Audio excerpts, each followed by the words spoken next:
Hello guys, आप सभी की प्रिपरेशन कैसे चल रही है? तो अभी हम लोग करेंगे expenditure method of elasticity of demand. ठीक है, इसको हम लोग आउटले मेथड भी बोलते हैं। इसको हम लोग करेंगे, और भी मेथड है, पॉइंट मेथड है, आगे हम लोग इसके बहुत सारे मेथड पढ़ेंगे। अभी हम लोग ने परसेंटेज मेथड कर लिया, इसके बाद हम लोग करें एक्सपेंडिचर मेथड। तो ये जो expenditure method of elasticity of demand है, इसका एक और नाम है आउटले मेथड। ठीक है, तो थोड़ा मैं क्लियर कर देती हूँ कि अभी हम लोग क्या पढ़ रहे हैं। देखिए, अभी हम लोग पढ़ रहे हैं बीए इकोनॉमिक्स। ठीक है, बीए इकोनॉमिक्स ऑनर्स का हम लोग कर रहे हैं सेम सेमेस्टर 1 का CC1। ठीक है, कोर पेपर 1। ठीक है, कोर कोर्स 1, इसका हम लोग कर रहे हैं यूनिट 2। ठीक है, तो बीए इकोनॉमिक्स ऑनर्स, ठीक है, बीए इकोनॉमिक्स ऑनर्स सेमेस्टर 1 का CC1 में यूनिट 2 हम लोग कर। ठीक है, थोड़ा मैंने क्लियर कर दिया हम लोग क्या पढ़ रहे हैं। तो CC2 में हमें पढ़ना था डिमांड चैप्टर, उसमें हम लोग को इलास्टिसिटी ऑफ डिमांड में पढ़ना था, उसी के अंदर हम लोग ये सारी चीजें पढ़ रहे हैं। ठीक है, जो भी बीए इकोनॉमिक्स ऑनर्स है, ये जो जितने टॉपिक्स हैं ये आपके यूजीसी नेट इकोनॉमिक्स के पेपर के लिए भी इम्पोर्टेंट है, वहां पर भी आपको डिमांड और इलास्टिसिटी ऑफ डिमांड करना है। ठीक है, तो ये दोनों के लिए हो जाएगा, यूजीसी नेट के लिए भी हो जाएगा, बीए इकोनॉमिक्स ऑनर्स के लिए भी हो जाएगा। ठीक है, तो देखिए ये जो मेथड है outlay method given by professor Marshall, किसने दिया है? प्रोफेसर मार्शल ने दिया है। In this method elasticity of demand, ठीक है, elasticity of demand is measure on the basis of direction of total expenditure. ठीक है, यहाँ पे इलास्टिसिटी ऑफ डिमांड को मेजर करने का एकदम अलग तरीका है। इससे पहले हम लोग ने कुछ अलग ही देखा कैसे मेजर करते इलास्टिसिटी ऑफ डिमांड, लेकिन एक्सपेंडिचर मेथड या फिर आप बोलिए आउटले मेथड, यहाँ पे इलास्टिसिटी ऑफ डिमांड को मेजर करते हैं direction of total expenditure and price के बेसिस पे। ठीक है, यहाँ पे इलास्टिसिटी ऑफ डिमांड को मेजर करते हैं डायरेक्शन ऑफ टोटल एक्सपेंडिचर और प्राइस के बेसिस पे करते हैं। ठीक है, अब हम देखते हैं कि इसमें तीन हम लोग ने देखिए, यहाँ पे बी में एक्सप्लेन दी फॉलोइंग 3 पॉइंट्स, यहाँ पे 3 पॉइंट्स होते हैं। पहले इसको देख लेते हैं, फिर इसको जब हम लोग डायग्राम में देखेंगे तो आपको और अच्छे से क्लियर हो जाएगा। ठीक है, देखिए सबसे पहले क्या था, elasticity of demand is greater than 1। ठीक है, यहाँ पे देखिए आपका जो ईडी है ये क्या है, 1 से बड़ा है। ठीक है, हम लोग ने degree of elasticity of demand पढ़ा था, वहां पर मैंने बताया था जब इलास्टिसिटी ऑफ डिमांड 1 से बड़ा होता है, इसका मतलब क्या होता है, हाईली इलास्टिक होता है। क्या होता है? Highly elastic. ठीक है, देखिए यहाँ पे elasticity of demand is greater than 1, तो यहाँ पे क्या होगा, इलास्टिसिटी ऑफ डिमांड क्या है, 1 से बड़ा है, मतलब हाईली इलास्टिक है, मतलब कि elasticity of demand shift to be greater than 1, 1 से बड़ा है। वही if there is opposite direction between price and total expenditure. ठीक है, प्राइस और टोटल एक्सपेंडिचर, ठीक है, प्राइस और टोटल एक्सपेंडिचर जब मूव करेगा अपोजिट डायरेक्शन में, मतलब एक इंक्रीज हो रहा है तो दूसरा डिक्रीज हो रहा है। जैसे कि सपोज करिए प्राइस आपका इंक्रीज होगा तो टोटल एक्सपेंडिचर आपका डिक्रीज होगा। देखिए ये एरो ऊपर की ओर है, ये एरो नीचे की ओर है, दोनों के बीच में कैसा डायरेक्शन है, अपोजिट डायरेक्शन है, नेगेटिव डायरेक्शन है। इस केसेस पे क्या होता है, इलास्टिसिटी ऑफ डिमांड क्या होगा, ग्रेटर देन 1 होगा, 1 से बड़ा होगा। ठीक है, देखिए elasticity of demand shift to be greater than 1 if there is opposite direction between price and opposite relationship between price and total expenditure, मतलब कि प्राइस और टोटल एक्सपेंडिचर में जब अपोजिट रिलेशन होगा, नेगेटिव रिलेशन होगा, तो इलास्टिसिटी ऑफ डिमांड क्या होगा आपका, 1 से बड़ा होगा, ईडी क्या होगा, 1 से बड़ा होगा। मतलब कि अपोजिट रिलेशन मतलब क्या होता है, प्राइसेस अगर बढ़ रहे हैं टोटल एक्सपेंडिचर आपका घटेगा। इस सिचुएशन में क्या होगा, ईडी आपका ग्रेटर होगा 1 से। ठीक है, यहाँ तक क्लियर हो गया। इसके बाद हम लोग देखते हैं यूनिटरी इलास्टिक डिमांड। ठीक है, यहाँ पे क्या होगा, elasticity of demand is equal to 1। ठीक है, इसको हम लोग यूनिट इलास्टिक डिमांड भी बोलते हैं। तो यहाँ पे क्या होगा, when total expenditure do not change, total expenditure में कोई चेंजेस नहीं आ रहा है due to change in price. Price बढ़े प्राइस घटे, टोटल एक्सपेंडिचर में नो चेंज, टोटल एक्सपेंडिचर में कोई भी चेंज नहीं आ रहा है। यहाँ इसको हम लोग बोलते हैं यूनिट इलास्टिक डिमांड। ठीक है, देखिए यहाँ पे मैंने लिखा है यूनिट इलास्टिक डिमांड। यहाँ पे मैंने लिख दिया है कि when total expenditure do not change, total expenditure change नहीं होगा due to change in price, price के चेंज होने से टोटल एक्सपेंडिचर में कोई भी चेंजेस नहीं आ रही, इसको हम लोग बोलते हैं यूनिट इलास्टिक डिमांड। ठीक है, अब हम बात करते हैं less than unit elastic demand.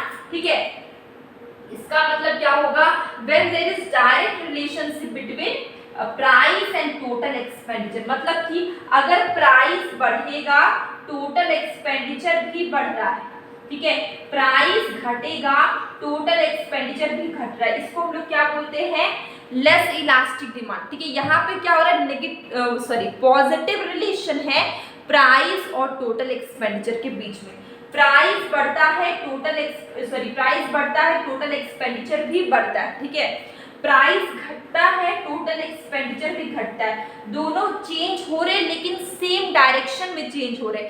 जब प्राइस और टोटल एक्सपेंडिचर सेम डायरेक्शन में चेंज होंगे, इसको हम लोग क्या बोलेंगे, less than unit elastic demand. ठीक है, यहाँ पे इलास्टिसिटी ऑफ डिमांड एक से छोटा होगा, लेस देन होगा, वन से छोटा होगा। इलास्टिसिटी ऑफ डिमांड क्या होगा, वन से छोटा होगा। ठीक है, क्योंकि यहाँ पे प्राइस और टोटल एक्सपेंडिचर के बीच में डायरेक्ट रिलेशन है। ठीक है, पॉजिटिव रिलेशन है, दोनों सेम डायरेक्शन में चेंज हो रहे हैं। तो देखिए इसके बाद हम लोग इसका शेड्यूल और डायग्राम देखेंगे। ठीक है, तो देखिए शेड्यूल की अगर हम बात करें तो प्राइस, देखिए यहाँ पे देखिए प्राइस है, यहाँ पे क्वांटिटी, यहाँ पे टोटल एक्सपेंडिचर। ठीक है, आप देख सकते हैं प्राइस आपका यहाँ पे देखिए प्राइस है, क्वांटिटी, टोटल एक्सपेंडिचर, इसी के बेसिस पे हम इलास्टिसिटी ऑफ डिमांड को मेजर करेंगे।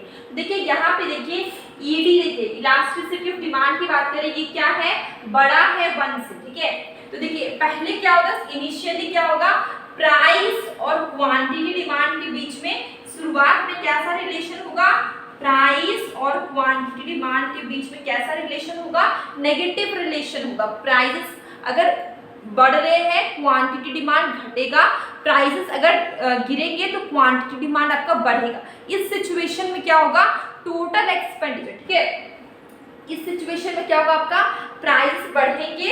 ठीक है, तो आपका प्राइस बढ़ेंगी, आपका टोटल एक्सपेंडिचर क्या है, घटेगा। क्वांटिटी ने टोटल एक्सपेंडिचर, ठीक है, प्राइसेस बढ़ेंगे टोटल एक्सपेंडिचर घटेगा, प्राइसेस घटेंगे टोटल एक्सपेंडिचर बढ़ेगा। ठीक है, तो इसको नहीं देखिएगा आप, क्वांटिटी इसको देखिएगा, इसको और इसको। ठीक है, प्राइसेस अगर आपकी बढ़ेंगे टोटल एक्सपेंडिचर आपका क्या होगा, घटेगा, प्राइसेस घटेंगे टोटल एक्सपेंडिचर आपका बढ़ेगा। ठीक है, तो प्राइस और टोटल एक्सपेंडिचर के बीच में रिलेशन है वो इनवर्स रिलेशन है। जब प्राइस और टोटल एक्सपेंडिचर के बीच का जो रिलेशन है वो इनवर्स रिलेशन या फिर नेगेटिव रिलेशन होगा, तो यहाँ पे क्या होगा कि elasticity of demand is greater than 1। Elasticity of demand क्या होगा, 1 से बड़ा होगा। ठीक है, ये क्लियर हो गया। अगर आप इस डायग्राम में देखेंगे तो और समझ में आएगा आपको। आप देखिए यहाँ पे P प्राइस है या P से P1 मूव किया। ठीक है, प्राइस आपका मूव किया P से P1, इलास्टिसिटी ऑफ डिमांड क्या हो गया आपका, इलास्टिसिटी ऑफ डिमांड A से B मूव किया, A से B। ठीक है, यहाँ पे क्या होगा, ED क्या होगा, बड़ा होगा 1 से। ठीक है, इसके बाद देखिए प्राइस आपका P1 से P2 गया। ठीक है, प्राइस शिफ्ट किया P1 से P2, इलास्टिसिटी ऑफ डिमांड क्या आपका इक्वल टू 1। ये इलास्टिसिटी ऑफ डिमांड जो आपके B पे था वो B से शिफ्ट कर गया C, यहाँ पे ED क्या होगा, इक्वल टू 1। ठीक है, इसके बाद देखिए प्राइस आपका P2 से P3 हुआ। ठीक है, प्राइस क्या हो गया, P2 से P3 आया, इलास्टिसिटी ऑफ डिमांड देखिए पहले C से D में शिफ्ट किया, इसका मतलब ED क्या होगा, 1 से छोटा होगा। आपको यहाँ पे क्लियर हो गया। देखिए यहाँ पे मैंने x एक्सिस पे टोटल एक्सपेंडिचर, y एक्सिस पे मैंने प्राइस लिया। ठीक है, यहाँ पर भी देख सकते हैं टोटल एक्सपेंडिचर क्या है, यहाँ पे देखिए टोटल एक्सपेंडिचर में कोई चेंज नहीं आ रहा है।